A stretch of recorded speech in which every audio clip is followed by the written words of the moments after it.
ইফতারিতে ভুলেও এই ৪টি খাবার কখনোই খাবেন না। এটা আমার কথা না, হযরত মুহাম্মদ সাল্লাল্লাহু আলাইহি ওয়াসাল্লাম ১৪ বছর আগে এই কথাটা বলে গেছেন। এখন আমাদের মেডিকেল রিসার্চেও এটি পাওয়া গেছে। তো এই ইফতারিতে ৪টি খাবার আপনারা কখনোই খাবেন না। এভয়েড করবেন। এই ৪টি খাবার খেলে কি, কি হয় এবং এই ৪টি খাবার কি, কি সবটাই জানতে পারবেন আজকের ভিডিওতে। তার আগে আমার ভিডিওতে যারা যুক্ত নাই তারা যুক্ত হয়ে যাবেন আমার পেজের সাথে। আর একটু লাইক, কমেন্ট, শেয়ার দিয়ে পাশে থাকবেন। আর ভিডিওটি বেশি, বেশি শেয়ার করে সবাইকে যেন সুযোগ করে দিবেন। আসলে ইফতারিতে ৪টি খাবার আমরা কখনোই খাবো না। এই ৪টি খাবার কিন্তু দেহের জন্য অনেক ক্ষতিকর। আমাদের নবীও এই ৪টি খাবার পছন্দ করতেন না। তিনি কিন্তু এই খাবার কয়েকটি খাইতে নিষেধ করেনি। বাট ইফতারির মানে পরে এটা না খাওয়াই ভালো। এমন খাবার থেকে সবাই বিরত থাকবেন। আসলে আমরা সারাদিন রোজা রাখার পরে এই ৪টি খাবার আমাদের শরীরের জন্য অত্যন্ত ক্ষতিকর। তো আমরা আশা করি সবাই চেষ্টা করবো এই ৪টি খাবার যেন আমরা না খাই।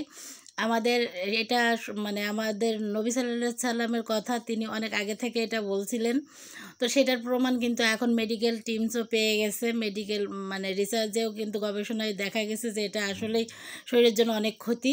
তো এই ৪টি খাবারের প্রথম খাবারটি হচ্ছে আমাদের পেঁয়াজ। আমরা ইফতারিতে কখনোই কাঁচা পেঁয়াজ খাবো না। কাঁচা পেঁয়াজ খাইলে যে একটা দুর্গন্ধ তৈরি হয়, এটা কিন্তু আমাদের মানে নামাজের জন্য, তারপরে আমাদের দেহের জন্য অনেক ক্ষতিকর।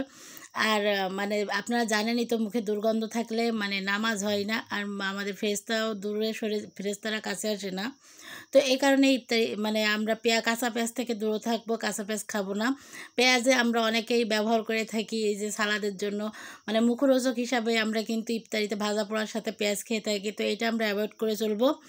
আর দ্বিতীয় খাবারটি হচ্ছে গরম খাবার। কখনোই ইফতারিতে আপনারা গরম খাবার খাবেন না। আমরা অনেকেই ইফতারি রেডি করতে দেরি করে ফেলাই, তখন তাড়াহুড়ো করে ইফতারি মানে টাইম হয়ে যায়, তখন কিন্তু আমরা যথারীতিভাবে গরম খাবার খেয়ে ফেলি। মানে এবং খাবার ফু দিয়ে খাবেন না। খাবার কিন্তু ফু দিয়ে খাওয়া নিষেধ আছে। খাবার ফু দিয়ে খাওয়া যায় না। আপনারা কখনো এই গরম খাবারটা খাবেন না। গরম খাবার খাইলে কিন্তু দেহের অনেক ক্ষতি হয়।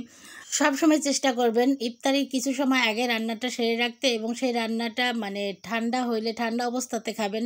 খাবারটা কখনো গরম অবস্থায় খাবেন না। আমাদের নবী সাল্লাল্লাহু আলাইহি সাল্লাম কিন্তু খাবার সবসময় ঠান্ডা অবস্থাতেই খাইতো, গরম খাবার কখনোই খাইতো না।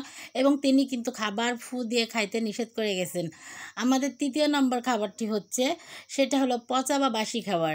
অনেকেই আছে একদিন আগের ভাতটা খেয়ে ফেলায়, পানি দিয়ে রাখে, পরের দিন ইফতারিতে খেয়ে নেয়। সেটা করা যাবে না, কারণ পচা বা বাসি খাবার শরীরের জন্য অনেক ক্ষতিকর।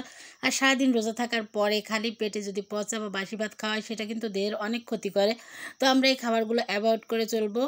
আমাদের ৪র্থ নম্বর খাবার হচ্ছে কাঁচা রসুন। আমরা কখনোই ইফতারির সময় কাঁচা রসুন খাবো না। অনেকে কাঁচা রসুন পছন্দ করেন, কিন্তু কাঁচা রসুন ইফতারিতে খালি পেটে অনেক ক্ষতিকর। তো এই খাবার তাই কখনো এগুলো খাবেন না, অ্যাভয়েড করে চলবেন। ভালো থাকবেন। আল্লাহ হাফেজ।